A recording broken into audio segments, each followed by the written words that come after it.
Now. On 105.9 FM and streaming worldwide on the WMAL app. O'Connor and Company. It's 7:06 on O'Connor and Company. Thanks for tuning in here on a busy Friday morning. We're going to get it done for you. So by the end of this morning, you are equipped with everything you need to know, and hopefully you'll have a smile on your face, maybe even a spring in your step. Coming up at 7:35, Brand Weinstein will tell you why the Commanders are going to win another one this Sunday against the Browns. 8:05, Vince Colonnese is in Leesburg, talking to Loudoun County as they come out for early voting, and we'll check in with him on the ground. And then at 8:35, Brecken Thies, election correspondent for the Federalist, talk about how this hurricane destruction and the trouble that people are having just, getting around the block, let alone to a polling place, could affect the election in North Carolina and Georgia. We'll get to all that later. I'm Larry O'Connor, and you right there, you're Patrice Onwuka. Happy Friday, Larry. It is one. It's a happy Friday.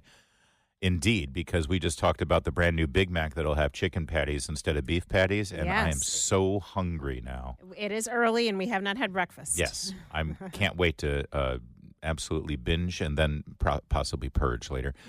Joining us now is, on that happy image, is Mark Krikorian, Executive Director of the Center for Immigration Studies, one of the valued voices in this town on the issue that is the most important to voters based on the polling. Mark, thanks for joining us.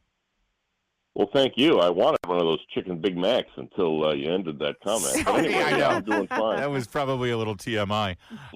Mark, we had this extraordinary moment this week where the impeached Secretary of Homeland Security, Mark Krikorian, I wish you were the Secretary of Homeland Security, Alejandro Mayorkas, conceded that we're just scratching the surface here on FEMA money that is under his control in Homeland Security in terms of potential more hurricanes that are coming this season, and they have no money left after this latest one. And it turns out, it appears, it's because Homeland Security has been using their FEMA funds to help relocate illegal immigrants in this country.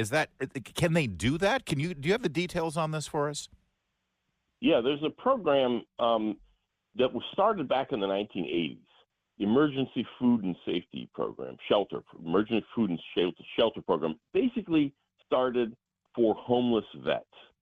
Well, what's happened is in the past few years, Congress has appropriated, so this isn't something that some shenanigans that Mayorkas is engaging in. He does plenty of that, too. Yeah. But I mean, it is shenanigans. It's just not his shenanigans this time. It's not exactly. And so what happened is they added this separate part of the program for transportation and shelter and food for illegal aliens that they let across the border. So the interesting thing is they are essentially acknowledging that the Biden border program is a disaster, because that's what FEMA is for, right? Disaster management. And so they're managing this disaster that the Biden-Harris administration has created by sending money for supporting illegal aliens. But yes, and in fact, for the fiscal year that just ended, I think the amount that Congress had approved was close to $800 million. Wow. That's crazy. So talk us through a little bit more the details of this program, Mark, because from what I understand, it's appropriating money for nonprofit organizations that shelter and house and resettle these folks, these illegal immigrants. And can you also just talk about the role that nonprofits are playing in facilitating the trafficking that's going on with these illegal immigrants? Because I think that's an untold story. Maybe their hearts are in the right place, but they are facilitating what's going on. Yeah, their bank accounts are in the right place, too.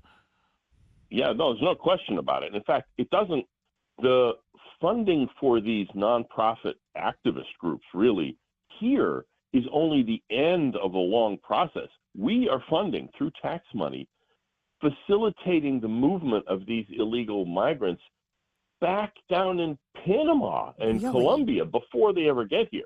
Because the UN and these various groups are getting paid to give them, food vouchers, debit cards, and all that stuff on the way before they ever even get to the border. And then they come across, they turn themselves in, the Biden Border Patrol has to let them go, and then they're assisted by nonprofits that we're paying for in the United States. So it's almost like we're paying, it's like a full service. We're paying for the enforcement agencies, and we're also paying for the people violating the law coming into the country. And that's also FEMA money. This is, again, we have American citizens whose homes have been destroyed, whose lives have been destroyed, who actually, they're alive now, but they're still in danger. They could be dead tomorrow if they don't get the help that they need from the federal government. And you've got the Secretary of Homeland Security saying we don't have the money to take care of those citizens who are in dire need, even though that's FEMA money. That's the whole purpose of that money, because we've spent it on feeding, sheltering, and transportation of non-citizens who are actually in this country or coming to this country illegally. That's the bottom line. That is, and it tells you what the priorities of this administration are. I mean, I don't think it's some kind of plot or anything, but they basically consider illegal immigrants at least as important to take care of with taxpayer money as Americans. Oh, no, well, actually more important. I mean, clearly more important because they've spent the money already. And actually, that's the other thing I wanted to ask you about, because you just mentioned we just started the fiscal year. Anyone in this area knows this better than anyone. Yeah. October 1st is the beginning of this fiscal year. So was he talking about this fiscal year's money, like the fiscal year that's only 4 days old? That's a good question. Yeah, I don't know the details on that, because you're right. Okay. It is a new fiscal year, so it seems like they shouldn't have run out of money yet. Unless it's already earmarked and they know that they're, having to utilize this. So, I mean, obviously this is something that needs to be fixed or remedied, but you're saying we can't blame Mayorkas for his priorities here. This is a congressional problem that they allowed this money to be dipped into and accessed, and they sort of set this up to fail. Yeah, basically. Now, the Homeland Security Secretary has authority to reprogram money. That's the word, reprogram, for shifting money from sort of one pot to another. Okay. But I don't know what the process in this particular instance would be for reprogramming money. The fact is, Congress needs to do something about this, and they have the power to do it. It's not that big a deal. They need to get on the stick. Well, and I just, real fast, Patrice, just to revisit the question as to whether it's this fiscal year or next, he's got to be talking about the fiscal year we're in, because it was a forward-thinking statement. He said, and I'm quoting him now, FEMA does not have the funds to make it through the season. In other words, looking which goes to the end of November. Right. So looking forward for the next several weeks in hurricane season, he doesn't have the money. That's this fiscal year. Go ahead. Well, and that means, Congress would have to come back in and do a separate appropriation, right? Because that's always easy to get done. I know, exactly, right? Because the bill was already struck to get this through the end of the year, the continuing resolution. Mark, big picture, and I'm thinking about the election. Can you just debunk whether or not it's true that illegal immigrants are voting in our elections, local or federal? Look, I have no doubt that it happens. I do not think it's a widespread phenomenon. Okay. Non-citizens voting happens. Most of the non-citizens who vote are probably legal non-citizens who aren't that educated and think that now that they're legal, because they used to be illegal, so they have a green card, that it's okay for them to vote. Yeah. Yes, exactly. So, but they're still non-citizens. It's still bad. We need to prevent it. I just don't think it's a mass phenomenon. Okay. But it is absolutely verified truth that there are, in some cases, thousands of non-citizens registered to vote. Sure. Well, because we have this motor voter law where at the DMV, they're required to give you voter registration papers. And a lot of people are like, okay, well, the government person here just gave me a paper. I guess it's okay. They don't read the fine print. What do they know about fine print? Mark Krikorian, Center for Immigration Studies, we count on him to read the fine print. He knows this stuff, and he knows it better than anyone. Thank you, Mark. And I'm sorry for making you Secretary of Homeland Security, but no problem. I'm going to go out and get one of those Big Macs. Now that it's out there, though, would you take a job in Homeland Security in the new administration? Yeah, I don't know. I think I'd have to be like General Sherman on that one. If nominated, I will not run. All right, go get your Big Mac. Thanks, Mark. Thank you. It's 7:15. Brought to you by Hadid Carpet Cleaning. After Katrina, George W. Bush was absolutely destroyed in the media and by Democrats in Congress and nationwide, because it took him, I believe, 3, maybe 4 days to actually show up on the ground in New Orleans. Where is he? Why isn't he here? Well, Joe Biden, it took him a week to get to the devastation that Hurricane Helene has wrought. He did it yesterday for his photo op. He came back, and as he was walking from Marine One to the White House, a reporter asked, what do the states in the storm zone need after what you saw today? Listen to this terrifying exchange with Joe Biden. And again, I want to remind you, he just returned from the Hurricane Helene storm zone. Okay. So it's a pretty appropriate question. Hey, you were just there. Yeah, what do the folks need on the ground? What do the states in the storm zone need, Mr. President? Okay. What do the states in the storm zone, what do they need after what you saw today? Oh, in the storm zone. Yes, sir. I'm wondering what storm you're talking about. They're getting everything they need. And they're very happy across the board. What? So, Wait, what? yeah, like I said, this is terrifying on multiple levels. First, this part. Oh, in the storm zone. Yes, sir. I'm wondering what storm you're talking about. Oh, in the storm zone. I didn't know which storm you're talking about. Again, his trip was specific. It had one purpose, which was to visit the Hurricane Helene storm zone. He just got off Marine One, and what he was other like storm is he thinking about? befuddled about what exactly the reporter was even asking about. But then, frankly, even more disconcerting at the end. They're getting everything they need. And they're very happy. Well, we Who's know happy? that they're not getting everything they need. We're hearing story after story after story about people not. There are people there who have not seen one person with any aid agency Exactly. other than private citizens who That's have been right. getting aid. No food, no water, no means of communication, no electricity, no plumbing. Right. And They're very happy. they're very happy. Who is he There are over talking to? 200 dead. There are people who are disconnected with no power, no communications for over a week. You can say, we're providing everything we can. It's a terrible situation, but we're making it as comfortable as possible, or we're going to, it's a hard long. They're very happy. Does he mean, I'll give him the benefit of the doubt and say they're blessed to be alive. They're feeling happy to be alive. Yeah. That's the most I can give him on that. No, we don't have a president right now. We don't. I'm sorry. His deterioration is just, it's so embarrassing that he is the Yes. leader of the world, of the free world right now, but our nation, which is why if he had stepped down from the ticket, he should have stepped down from office right now. New theme song for President Biden, by the way. They usually play Commander and Hail to the Chief whenever the president enters the room. Now, where am I? Because he has no idea where he is at any given time. He has no It's not idea where even he funny, just though. was. No, It's crazy. It's not funny in any way whatsoever. So dangerous. And every time I see a video of Joe Biden like this, Oh, in the storm zone. Yes, sir. I'm wondering what storm you're talking about. I think obviously how terrifying this is, but I also get angry not just at Kamala Harris for covering this up, but again from those in the media who at every moment they have a chance to ask her a question, they refuse to ask the obvious question, which is what part of this cover-up did you participate in? Because right up until the moment Joe Biden said he wasn't running for office again, you were telling us all that he's at the top of his game and sharp as a tack and everything's great. Why, I would ask, why haven't you asked your boss to step aside and let you take the reins? Yeah.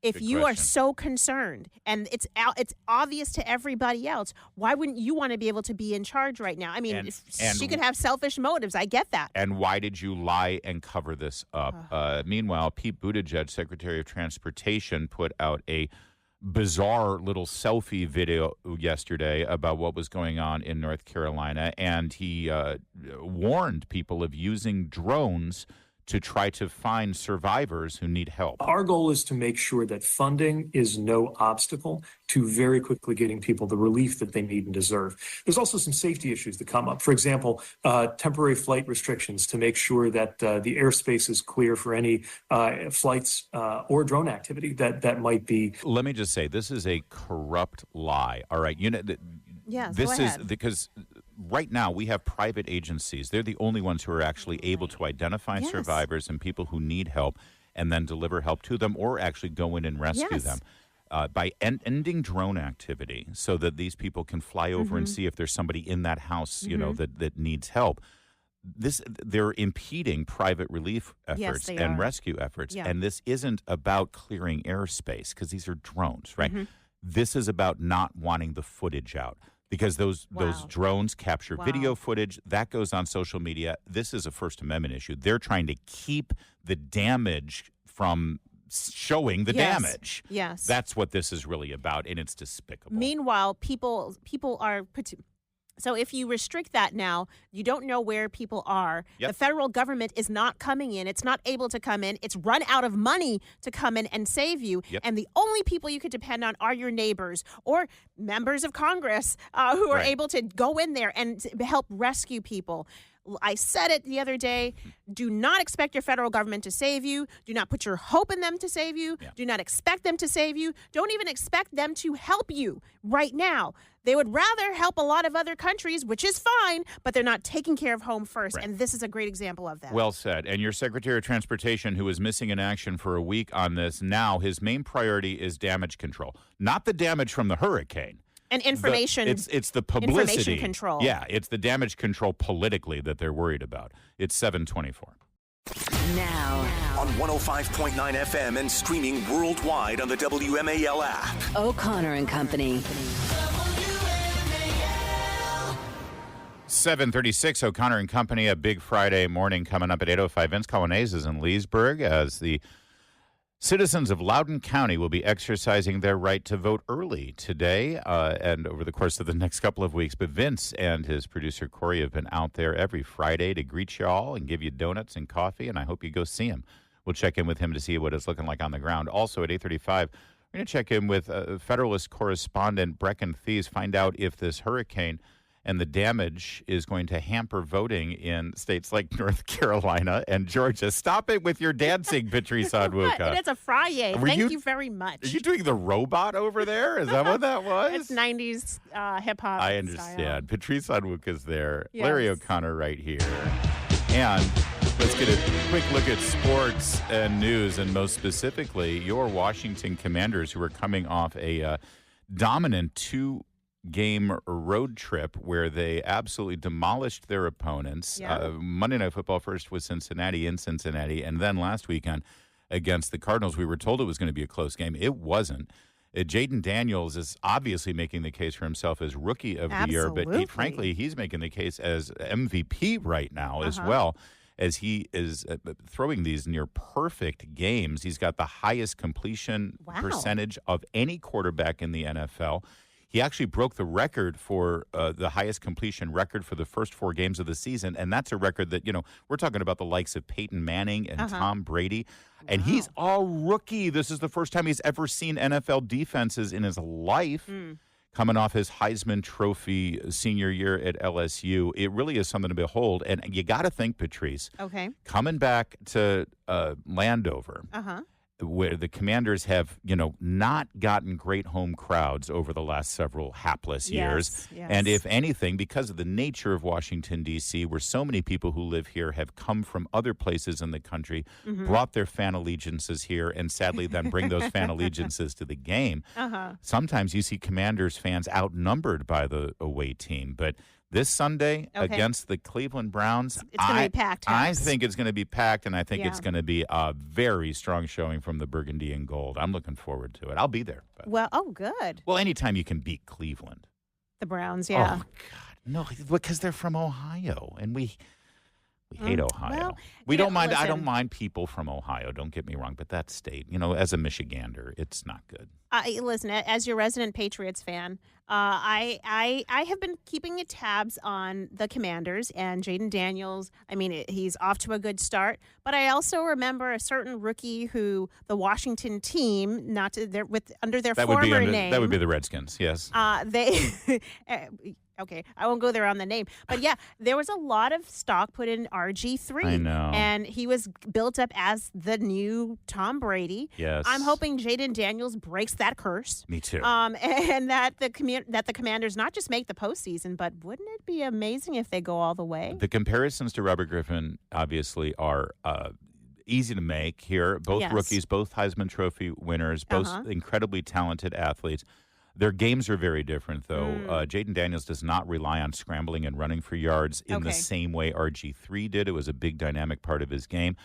Also, his passing accuracy wasn't anywhere near what Jaden Daniels has or the strength of his arm, I think. But yes, it's fair to say, listen, my first year here in D.C., coming off many years living in Southern California and before that in Michigan, was RG3's rookie year. Okay. And I got caught up with it immediately. Actually, I think that was my first year in D.C., too. Is that right? Yeah, and it was a mania here. It was absolute mania. They won the division. They made it to the playoffs, and it was like, all right, I'm all in. Because I was like, how am I going to? I'm excited to live in D.C. I'm excited to work in D.C. on WMAL. It's going to be amazing. But it's like, I don't know if I can buy into the sports teams here. It was easy for me to jump on the Nationals because I never really rooted for a National League team. Okay. So when I'm an American League guy, so I was like, okay, this will be my National League team. But I'm a Lions fan growing up, and it's like, how can I switch to the Redskins? And RG3, I bought it hook, line, and sinker. I've been all over this team since then, and it hasn't been easy after that year, actually. So you're saying you don't have a Jaden jersey in your back? You're not going to be wearing one on Sunday? I will be wearing jersey. be wearing my Terry McLaurin jersey, and hopefully he will be catching lots of touchdown passes from Jaden Daniels, and and I'm excited about it. But as I mentioned, I'm also a Lions fan, and so after many, many years in the desert, where neither the Redskins, Commanders, or the Lions have done anything, I'm looking now at the prospect that my two favorite teams might have to face each other in the playoffs. That's like two of your sons playing against each other. That's a proud dad moment. Come on now. By the way, speaking of the Lions, really fast. So we'll see you there. Hopefully you'll all be there in Landover, and we'll see the Commanders win their third in the row and take a commanding lead, if I can say that, with the Commanders in the NFC East. It's early, but let's get excited, seriously, because it's been a while. That said, speaking of the Lions, the number one Lions fan is none other than Eminem. He was I grew up near 5 Mile. Okay. Famously, he grew up near 8 Mile. Very different neighborhoods. But I didn't know that. Eminem has become sort of the face of the Lions' resurgence. He goes to every game. He becomes featured on the scoreboard. He's just all in for the Lions. And he announced with a new song yesterday that Eminem, are you ready to feel old, everybody? Eminem is going to be a grandpa. That is just, I'm sorry, Slim Shady, the grandpa. I actually, that's heartwarming. He's not old. He's old-ish. Right. That's why I feel old. I feel old. He's 51. His daughter is 28 because, these things happen. And 28 is a good age to start having babies. It's not like she's 16 and 16 and pregnant. I hear you. It's just weird to me. I know that there are younger people who are, but he just seems, because you think of Eminem from my youth. So if he's old enough to be a grandpa, that clearly means I'm old enough to be a grandpa. And it's very sweet the way she revealed it to him in this video that he released. She got a custom-made Detroit Lions jersey with the number 1 on it, and where his name would be, it says Grandpa. And there's a great shot from the video where he's looking at the camera and sort of looking with the ultrasound, and he is stunned. He's stunned beyond belief. Now, I do have to say, he looks really good. He looks great. Because the last time I really paid attention to Eminem, he had packed on some pounds. His face was, was jollier. Right. But he's not looking like a granddaddy. He's looking like a zaddy. What's that mean? Oh. What's a zaddy? A zaddy is like a Rick Fox, Silver Fox type guy, older, well fit, like put together. A hot grandpa. You could put it that way too. Yes. But all right. Well, it's a term, a zaddy. My daughter's going to be married next year. Yes, we're which excited is freaking me out a little bit. First of my children to get married, and she's already talking about starting a family. That's wonderful. It is wonderful. It is.